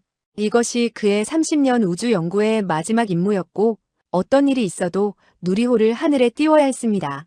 강 박사는 손상된 데이터를 확인하고 깊은 한숨을 내쉬었습니다. 자동 발사 시스템이 완전히 마비된 상태였습니다. 하지만 다른 방법이 있었습니다. 수동 발사 시스템이었습니다. 20년 전 방식으로 돌아가 사람이 직접 각 단계를 점검하고 수동으로 명령을 입력하는 것이었습니다. 시간은 3배가 걸리고 실수 가능성도 높았지만 유일한 방법이었습니다. 강민수 박사는 팀을 소집했습니다. 연구원 30명이 각자의 위치로 갔고 수동 발사 절차를 준비하기 시작했습니다. 강 박사는 중앙 통제 콘솔 앞에 섰습니다.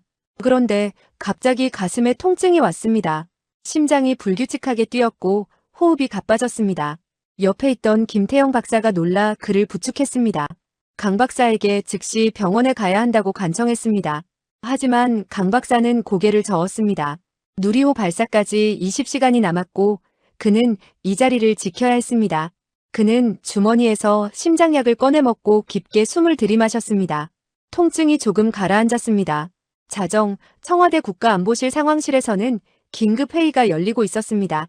대통령이 직접 참석한 가운데 전쟁 상황 보고가 이어졌습니다. 우주에서 위성 5기 손실, 공중에서 KF-21 1대 손상, 해상에서 세종대왕함 승조원 3명 부상, 사이버에서 발사 시스템 부분 마비였습니다. 하지만 중국도 손실을 입었습니다. 제22대 격축 55형 구축함 1척 중파 킬러위성 3기 무력화였습니다. 양측 모두 피를 흘렸지만 전쟁은 끝나지 않았습니다. 대통령이 물었습니다. 누리호 발사가 가능한가였습니다. 강민수 박사가 영상으로 대답했습니다. 수동 시스템으로 전환하면 가능하다고 보고했습니다. 국방부 장관이 우려를 표명했습니다. 중국이 발사 순간 공격할 가능성이 높다는 지적이었습니다. 실제로 중국은 DF-21 탄도미사일을 발사 준비 상태로 전환했습니다. 나로우주 센터를 직접 타격할 수 있는 무기였습니다. 만약 발사를 강행한다면 중국은 미사일로 누리호를 요격하거나 심지어 발사장을 공격할 수도 있었습니다. 외교부 장관은 미국에 긴급 중재를 요청하자고 제안했습니다. 하지만 대통령은 고개를 저었습니다. 이미 여기까지 왔고 이제 물러설 수 없다는 판단이었습니다. 발사를 강행하되 모든 방어수단을 동원해 보호하라고 명령했습니다. 잠시 모든 것이 멈춘 듯 했습니다. 나로우주센터 통제실에서 아무 소리도 들리지 않았습니다. 강민수 박사의 심장이 불규칙하게 뛰고 있었고 김서연 중령의 팀원 1명은 과로로 쓰러져 구급차로 이송되었습니다.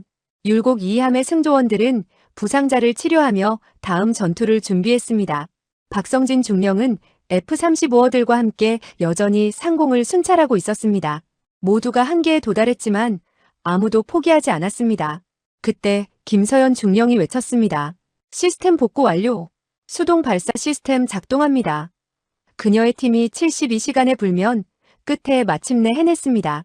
발사가 가능했습니다. 오전 0시 30분 나로우주센터 발사대에 조명이 환하게 켜졌습니다. 75m 높이의 누리호가 웅장한 자태를 드러냈고 하얀 동체가 투광등에 빛났습니다. 강민수 박사는 통제실 창문 너머로 로켓을 바라보았습니다. 30년간 꿈꿔온 순간이었습니다. 한국이 독자 기술로 만든 우주 발사체, 세계에서 7번째로 자력 발사 능력을 갖춘 나라의 증명이었습니다. 하지만 지금 이 로켓은 단순한 과학 프로젝트가 아니었습니다. 이것은 한국의 우주주권을 지키기 위한 마지막 수단이었고 중국의 침략에 맞서는 상징이었습니다.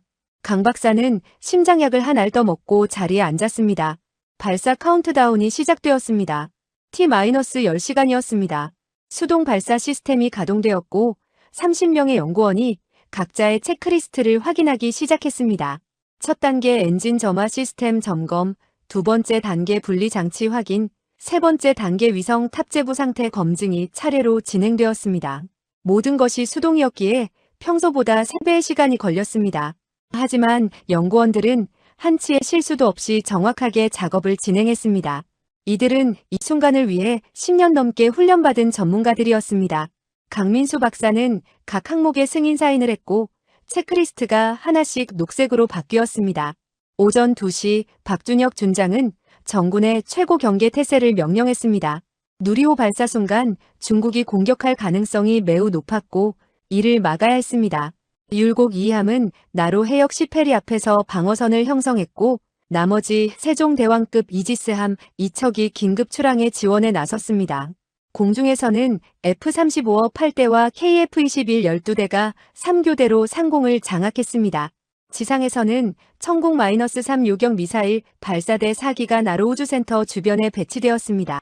한국군 전력이 단 한 곳, 누리호를 지키기 위해 집중되었습니다. 중국도 움직임을 보였습니다. 산둥성 칭다오 기지에서 DF-21D 대함 탄도미사일 발사대 2기가 발사준비 태세로 전환되었습니다.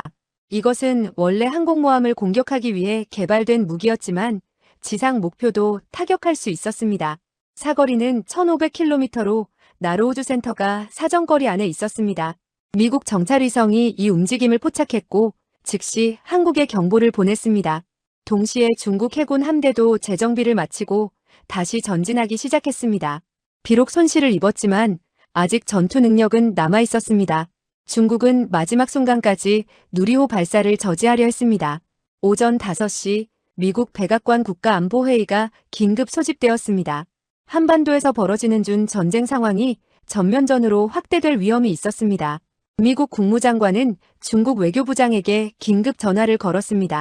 즉각 공격을 중단하라는 요구였습니다. 하지만 중국은 한국이 먼저 중국 위성을 공격했다며 책임을 전가했습니다. 미국 국방장관은 인도 태평양 사령부에 전력 증강을 지시했습니다. 괌의 비원비 전략 폭격기 2대가 긴급 발진했고 오키나와의 F-22 랩터 열이 대가 한국으로 향했습니다. 미 7함대 항공모함 로널드 레이거노가 최대 속력으로 서해로 접근했습니다. 미국이 개입하기 시작했습니다. 오전 6시 일본도 움직였습니다. 해상자위대 이지스함 2척이 대마도 해협을 통과해 동해로 진입했습니다. 공식적으로는 정기훈련이었지만 실제로는 한국을 지원하기 위한 것이었습니다. 일본 방위성 대변인은 영내 평화와 안정을 위협하는 일방적 무력 사용을 용납할 수 없다고 성명을 발표했습니다. 중국을 직접 거명하지는 않았지만 의미는 명확했습니다. 한미일 삼각 안보 체제가 작동하기 시작한 것입니다. 중국은 이제 한국만이 아니라 미국, 일본과도 대치하는 상황에 놓였습니다. 오전 7시 베이징 중난하이에서 중국 공산당 정치국 상무위원회 긴급회의가 열렸습니다. 상황이 예상보다 심각하게 전개되고 있었습니다. 미국의 개입으로 전면전 위험이 커졌고 국제 여론도 중국에게 불리하게 돌아갔습니다. 일부 위원들은 작전 중단을 주장했습니다. 하지만 총서기는 달랐습니다.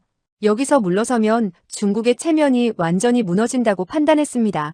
타이완 침공 계획도 위험해질 것이었습니다. 그는 마지막 카드를 꺼내기로 결정했습니다. DF-21 발사 승인이었습니다. 누리호가 발사되는 순간 탄도미사일로 요격하라는 명령이었습니다. 이것은 엄청난 도박이었지만 중국에게는 더 이상 선택지가 없었습니다. 오전 9시 발사 T-1시간이었습니다. 나로우주 센터는 최종 점검에 들어갔습니다. 모든 시스템이 녹색불을 보였습니다. 강민수 박사는 마지막 승인 절차를 진행했습니다. 그의 손이 떨렸지만 사인은 정확했습니다. 30년 인생이 이 순간을 위한 것이었습니다. 그는 창문 너머 발사대를 바라보았습니다. 누리호 주변에서 지상 지원 장비들이 하나씩 떨어져 나가고 있었습니다. 로켓이 홀로 서 있었습니다. 곧 하늘로 날아오를 준비가 된 것입니다. 강 박사는 가슴에 손을 얹었습니다. 심장이 빠르게 뛰고 있었지만 아직 버틸 수 있었습니다. 오전 9시 45분 중국 DF-21 발사대에서 미사일 기립 작업이 시작되었습니다. 거대한 발사 차량이 유압으로 미사일을 수직으로 세웠습니다. 미국 조기경보위성이 이 열신호를 즉각 포착했고 한국에 긴급 경보를 보냈습니다. 박준혁 준장은 천공-3 부대에 최고 경계 명령을 내렸습니다. 동시에 율곡 2함에도 SM-3 요격 미사일 준비 명령이 하달되었습니다. 한국은 2층 방어망을 구축했습니다. 천공-3이 1차 요격을 시도하고 실패하면 SM-3이 2차로 막는 전략이었습니다. 양쪽 모두 성공률이 90% 이상이었지만 완벽한 보장은 없었습니다. 오전 9시 55분, T-5분이었습니다. 나로우주센터 통제실의 모든 연구원이 자리에 앉았습니다. 강민수 박사가 최종 카운트다운을 시작했습니다. 그의 목소리가 스피커를 통해 울려 퍼졌습니다. T-5분, 최종 시스템 점검 완료. 발사 시퀀스 시작합니다. 모니터의 누리호의 각 부분이 클로즈업되어 나타났습니다. 첫 단계 엔진 4개, 두 번째 단계 엔진 1개, 세 번째 단계 엔진 1개가 모두 정상이었습니다. 탑재된 차세대 SAR 위성도 대기 상태였습니다. 모든 것이 준비되었습니다. 오전 9시 58분 중국 DF-21 미사일이 점화되었습니다. 고체 연료가 연소하며 엄청난 추력을 발생시켰고 미사일이 하늘로 치솟았습니다. 발사 지점에서 나로우주센터까지 비행시간은 8분이었습니다. 미사일은 대기권을 벗어나 우주 공간으로 상승했고 탄도 분리가 이루어졌습니다. 재진입체가 포물선을 그리며 한국을 향해 낙하하기 시작했습니다. 속도는 마하 10 요격이 매우 어려운 극초음속 표적이었습니다. 한국 조기경보 레이더가 즉각 미사일을 포착했고 천공-3 부대의 발사 명령이 하달되었습니다. 오전 9시 59분 천공-3 요격 미사일 1발이 발사되었습니다. 50초 후 두 번째 미사일이 뒤따랐습니다. 2층 요격 전술이었습니다. 동시에 동해 율곡 2함에서 SM-3 요격 미사일이 발사되었습니다. 3단계 로켓이 점화하며 미사일을 우주 공간까지 밀어 올렸습니다. 하늘에서는 요격 미사일과 탄도 미사일이 서로를 향해 돌진했습니다. 첫 번째 천공-3이 DF-21 재진입체를 포착했고 직격 요격을 시도했습니다. 폭발이 일어났고 재진입체가 파괴되었습니다. 한국의 방공 능력이 실전에서 증명되는 순간이었습니다. 오전 10시 정각 T-0였습니다. 강민수 박사가 최종 명령을 내렸습니다. 누리호 점화. 발사대 아래에서 거대한 화염이 분출되었습니다. 4개의 75톤급 엔진이 동시에 점화되며 총 300톤의 추력을 발생시켰습니다. 누리호가 천천히 발사대를 떠나기 시작했습니다. 지상의 모든 사람이 숨을 죽이고 지켜보았습니다. 로켓이 점점 빨라지며 상승했고 하얀 배기가스가 긴 꼬리를 만들었습니다. 강민수 박사는 눈물을 흘렸습니다. 30년의 꿈이 하늘로 날아오르고 있었습니다. 하지만 그 순간 중국이 두 번째 DF-21을 발사했습니다. 첫 번째가 요격당하자 예비 미사일을 쏜 것입니다. 이번에는 누리호를 직접 겨냥했습니다. 비행시간 7분 누리호가 1단계 분리를 마치고 2단계 엔진을 점화하는 시점에 명중할 예정이었습니다. 박준혁 준장은 즉각 대응했습니다. 남은 천공-3 2발과 SM-3 1발을 모두 발사했습니다. 하늘에는 총 3발의 요격 미사일이 날아올랐고 한 발의 탄도 미사일을 3중으로 막는 전례 없는 방어 작전이 전개되었습니다. 오전 10시 2분 누리호는 고도 60km를 돌파했습니다. 1단계 엔진이 연소를 마치고 분리되었습니다. 2단계 엔진이 점화되며 로켓이 계속 상승했습니다. 지상 통제실에서는 환호성이 터졌습니다. 하지만 강민수 박사는 환호하지 못했습니다. 그의 가슴에 또다시 통증이 왔고 이번에는 더 심했습니다. 심장이 불규칙하게 뛰다가 멈춘 것 같았습니다. 박사는 콘솔을 붙잡고 간신히 서 있었습니다. 옆에 있던 김태영 박사가 놀라 그를 부축했습니다. 하지만 강 박사는 고개를 저으며 모니터를 가리켰습니다. 아직 끝나지 않았다는 표시였습니다. 오전 10시 5분 하늘에서 두 번째 요격이 이루어졌습니다. 천공-3의 DF-21을 빗나갔지만 두 번째 천공-3이 명중했습니다. 동시에 SM-3도 백업으로 요격에 성공했습니다. 두 발의 DF-21이 모두 격추되었습니다. 중국의 마지막 공격이 실패한 것입니다. 나로 해역에서는 율곡 2함을 비롯한 한국 함대가 VLS 미사일 24발을 일제 사격했습니다. 중국 함대를 향한 최후 공격이었습니다. 중국 구축함들은 더 이상 버티지 못하고 북쪽으로 후퇴하기 시작했습니다. 해상 전투가 끝났습니다. 오전 10시 7분 누리호는 고도 200km를 돌파했습니다. 2단계와 3단계 분리가 성공했고 페어링이 분리되며 탑재 위성이 우주 공간에 노출되었습니다. 3단계 엔진이 마지막 추력을 제공했고 위성이 목표 궤도에 진입했습니다. 발사 성공이었습니다. 통제실에서 폭발적인 환호가 터져 나왔습니다. 한국이 72시간의 전쟁을 견뎌내고 마침내 누리호를 하늘에 띄웠습니다. 세계 7번째 우주 강국의 지위를 지켜낸 것입니다. 강민수 박사는 모니터에서 위성이 궤도에 안착하는 것을 확인했습니다. 그리고 미소를 지었습니다. 30년의 여정이 끝났습니다. 그는 김태영 박사를 돌아보며 말했습니다. 하늘에서 봤어. 그리고 그는 쓰러졌습니다. 심장마비였습니다. 구급대원들이 달려왔지만 강민수 박사는 이미 의식을 잃은 상태였습니다. 그를 들것에 실어 긴급 후송했습니다. 통제실의 환호는 순식간에 침묵으로 바뀌었습니다. 승리의 순간이었지만 동시에 희생의 순간이기도 했습니다. 미 국방부는 긴급 성명을 발표했습니다. 대한민국이 회색지대 전투에서 새로운 대응 모델을 제시했습니다. KF-21의 실전 능력이 증명되었고 세종대왕급의 방공 능력이 세계 최고 수준임이 확인되었습니다. 천공-3과 SM-3의 복합 요격 체계는 탄도미사일 방어의 새로운 기준을 세웠습니다. 나토도 성명을 냈습니다. 한국군의 회색지대 대응부터 실전 교전까지의 전 과정을 새로운 교범으로 채택하기로 결정했습니다.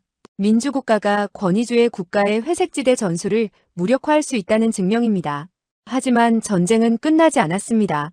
2025년 12월 1일 전투 종료 72시간 후 서울 국립현충원에는 겨울 아침 찬바람이 불고 있었습니다. 현충원 추모의 집 앞에 3구의 영정이 나란히 놓여 있었습니다.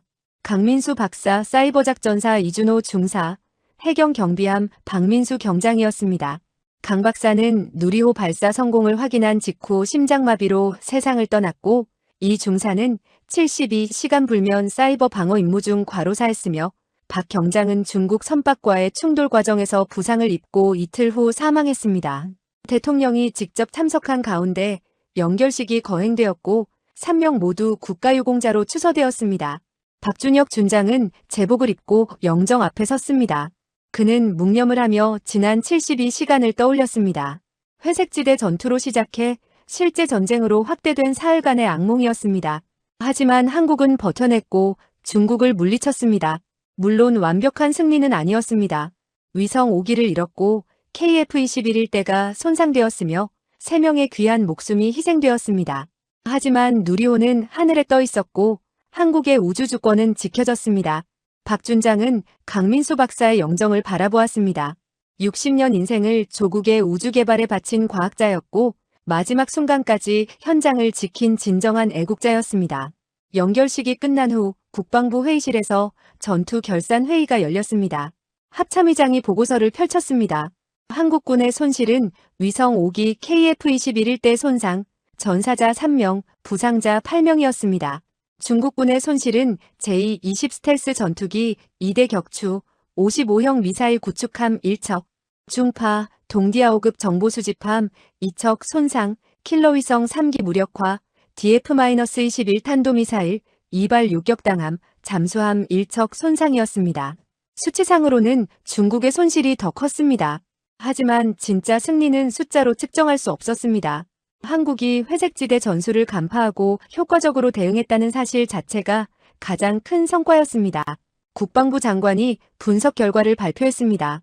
이번 전투에서 한국군의 전력이 실전 검증되었다고 평가했습니다. KF-21 보람에는 중국 제2-20과의 교전에서 2대1의 교환비를 기록하며 세계 최고 수준의 전투기임을 증명했습니다. 세종대왕급 이지스함은 다수의 대한미사일을 모두 요격하며 방공 능력을 과시했습니다. 천공-3 요격 미사일은 탄도미사일 방어에 성공하며 95% 이상의 요격률을 달성했습니다. 사이버작전 사령부는 72시간 동안 수천 건의 해킹을 막아내며 한국의 사이버 방어 능력이 세계 5위권임을 보여주었습니다. 모든 무기 체계가 설계 사양 이상의 성능을 발휘했습니다. 하지만 교훈도 많았습니다. 우주 전력의 취약성이 드러났습니다. 한국은 킬러위성이나 우주 기반 방어 무기를 보유하고 있지 않아 중국의 공격을 방어할 방법이 없었습니다. 앞으로 우주 방어 능력을 시급히 확보해야 한다는 결론이었습니다. 또한 사이버 방어 인력의 부족 문제도 지적되었습니다. 72시간 불면 작전으로 일명이 과로사했다는 것은 인력 운용에 문제가 있다는 증거였습니다. 국방부는 우주군 창설과 사이버 부대 확대를 추진하기로 결정했습니다.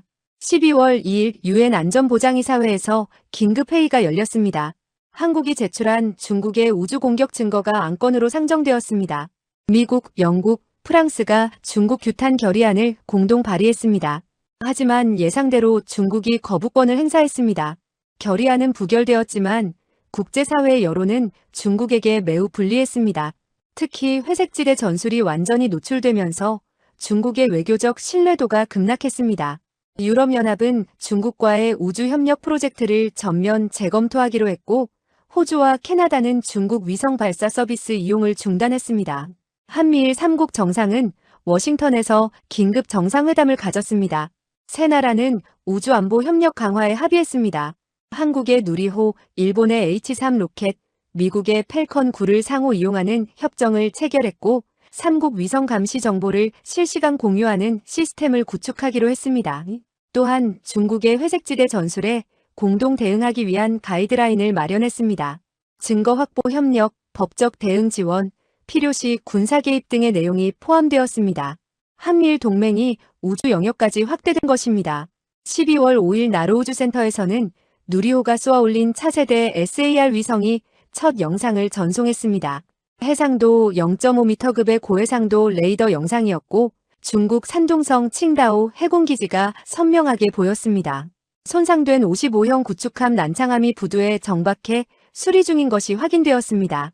김태영 박사는 모니터를 보며 눈시울을 붉혔습니다.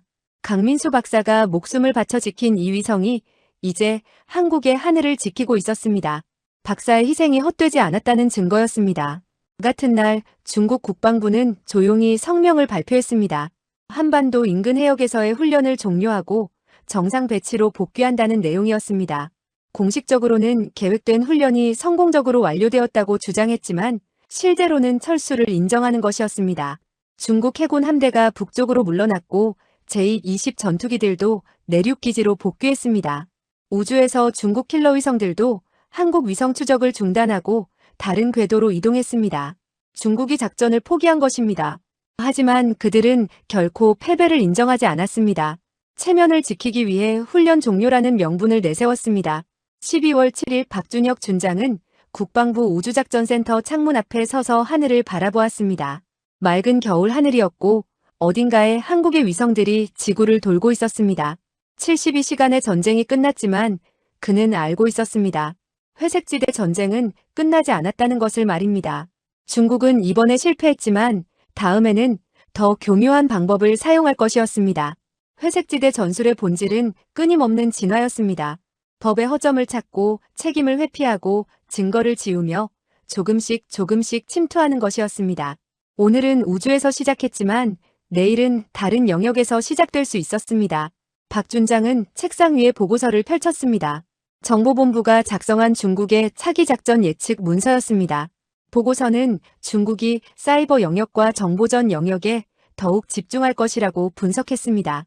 우주와 해상에서 실패했기에 이제는 보이지 않는 전장으로 무게 중심을 옮길 것이라는 예측이었습니다. 가짜뉴스, 여론 조작, 경제 압박, 정치 공작 등이 새로운 무기가 될 것이었습니다. 박 준장은 한숨을 내쉬었습니다. 끝나지 않는 전쟁이었습니다. 총성 없는 전쟁, 선언 없는 침략, 평화 같은 전쟁 상태가 계속될 것이었습니다. 하지만 박준혁 준장은 희망도 보았습니다. 이번 전투에서 한국은 중요한 교훈을 얻었습니다. 회색지대 전술은 무적이 아니었습니다. 증거를 확보하고 국제 협력을 이끌어내고 단호하게 대응하면 무력화할 수 있었습니다. 한국은 이제 회색지대 전쟁을 싸우는 방법을 알게 되었습니다. 더 이상 당하기만 하는 나라가 아니었습니다. 대응할 능력이 있고 싸울 의지가 있고 이길 수 있다는 자신감을 얻었습니다. 이것이 진짜 승리였습니다. 나로우주센터 전망대에는 강민수 박사를 추모하는 작은 동판이 설치되었습니다. 대한민국 우주개발의 선구자 강민수 박사 1965-2025. 그는 별이 되어 영원히 우리 하늘을 지킵니다 라는 문구가 새겨져 있었습니다. 매일 수백 명의 사람들이 이곳을 찾아 박사를 기렸습니다. 어린 학생들은 저도 나중에 로켓 과학자가 되고 싶어요 라고 말했고, 부모들은 이런 분들 덕분에 우리가 안전하게 살 수 있습니다 라고 감사를 표했습니다. 강 박사의 희생은 헛되지 않았습니다. 그는 한국의 미래 세대에게 꿈과 자부심을 남겼습니다. 우주에서는 한국의 위성 4기가 여전히 임무를 수행하고 있었습니다. 손실된 5기를 대신해 누리호가 쏘아올린 차세대 위성이 핵심 역할을 맡았습니다.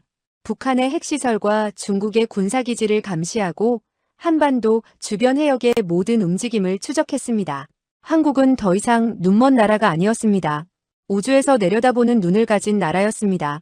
그리고 그 눈은 0.5m 해상도로 적의 모든 것을 볼 수 있었습니다. 12월 10일 한국 정부는 우주개발진흥법 개정안을 발표했습니다. 우주방어 무기 개발을 허용하고 우주군 창설을 추진하며 우주 예산을 2배로 증액하는 내용이었습니다. 또한 민간 우주 산업 육성을 위한 지원책도 포함되었습니다. 한국은 이번 전쟁을 계기로 우주 강국으로 도약하기로 결심했습니다. 더 이상 우주는 먼 미래의 이야기가 아니었습니다. 우주는 지금 여기 싸워야 하는 전장이었습니다. 밤하늘에 별이 빛나고 있었습니다. 그 별들 사이 어딘가에 한국의 위성이 지구를 돌고 있었습니다. 조용히 묵묵히 쉬지 않고 임무를 수행하며 조국을 지키고 있었습니다. 72시간의 전쟁이 끝났습니다.